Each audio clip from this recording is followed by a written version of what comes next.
And a good segue, chaotic bands, the Libertines. I did misquote you on the last episode with Anthony Thornton, because I said when it came to like all like kind of the antics of the Libertines and maybe the dark side, I said that you said that it's all part of it, it's just rock and roll. Or actually, you just said that about debauchery, where you said that actually the dark side of it gave you sleepless nights for the Libertines in terms of what the NME was promoting. Is that right? Yeah, I mean, it wasn't, if we can kind of transport ourselves back there, the nadir of the whole thing, where, we talk about the kind of Libertines in inverted commas, but obviously there was that period post-Libertines where, Wolfman is knocking around and the whole Baby Shambles thing is going on, and there's just a load of people fucked on heroin, right, and taking a load of crack, and they're really quite exploitative of a lot of the fans.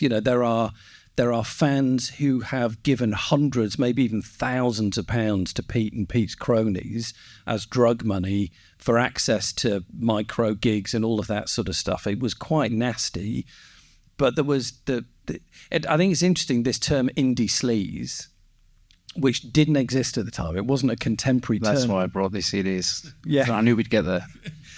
But that term indie sleaze has been kind of stuck on the scene afterwards, because it was that kind of griminess, and the griminess was exciting.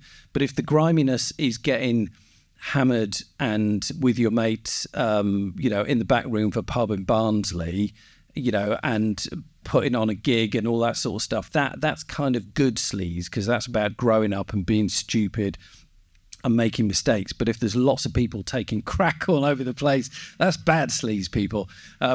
And yeah, so it was quite weird. These things were really important to people, and you needed to document them, but at the same time, you couldn't be seen to endorsing it. And it taught me, I don't know what the fuck I was doing. You just kind of, it was one of the things about the NME was, it by definition, it was weekly, right? And so you just kind of, you only ever thought in terms of 7-day cycles. Just get the next one out, and then history will look after itself.